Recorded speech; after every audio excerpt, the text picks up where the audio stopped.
এদিকে রক্ষণাবেক্ষণের কারণে একটি ইউনিট বন্ধ রয়েছে পায়রা তাপবিদ্যুৎ কেন্দ্রের। এতে দেশের বিভিন্ন জেলায় ঘন্টার পর ঘন্টা লোডশেডিংয়ে অতিষ্ঠ জনজীবন।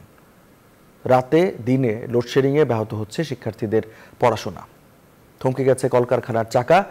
৪ জুলাই ফের উৎপাদন শুরু হলে পরিস্থিতি স্বাভাবিক হবে বলে জানিয়েছে বিদ্যুৎ বিভাগ। প্রতিনিধিদের পাঠানো তথ্য ছবি নিয়ে ডেস্ক রিপোর্ট। দিনে রাতে সমানে চলছে সীমাহীন লোডশেডিং। কখনো কখনো 10 মিনিট, আবার কখনো আধা ঘন্টা পর পর লোডশেডিং হচ্ছে। গত ৪-৫ দিন থেকে লোডশেডিংয়ে বিপর্যস্ত হয়ে পড়েছে জনজীবন।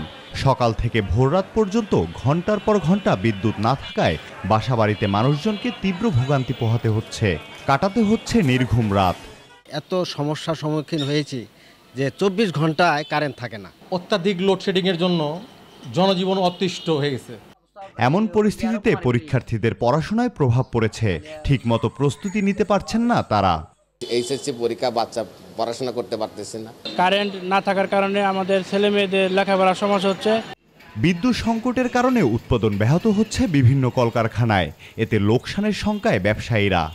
আমাদের ডেলিভারি মাল দেবো যে টাইমে, সেই টাইমটা দেখা যাচ্ছে যে আমরা বিদ্যুতের ঘাটতির কারণে আমরা মালটা সেই সঠিকভাবে ডেলিভারিটা দিতে পারতেছি না। দোকানের ফ্রিজের মাল নষ্ট হয়ে যাচ্ছে, আর 24 ঘন্টার মধ্যে 18 ঘন্টা কারণ নাই। ব্যবসা বাণিজ্য তো এমনি নাই, আর কারেন্ট না থাকলে কেমন করে হবে?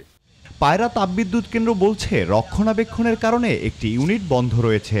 এতে উৎপাদন কমেছে, সেই সাথে বিদ্যুতের চাহিদা বাড়ায় পোহাতে হচ্ছে লোডশেডিং ভোগান্তি। আমাদের যে একটা ইউনিট তো চলতেছে সবসময়, আরেক দুটো ইউনিটই চলতেছিল। প্রত্যেকটা ইকুইপমেন্টের তো আপনার শিডিউল মেনটেন্স, একটা মেনটেন্স লাগে সবসময়। ওইটার জন্যই আমাদের একটা সাধারণ নিতে হইতো। সেখানে একটা ইউনিট চলতেছে, এখন দুটো ইউনিট চলে আসবে আপনার 4 তারিখের ভিতরে, মানে আরেকটা ইউনিট চলে আসবে 4 তারিখে।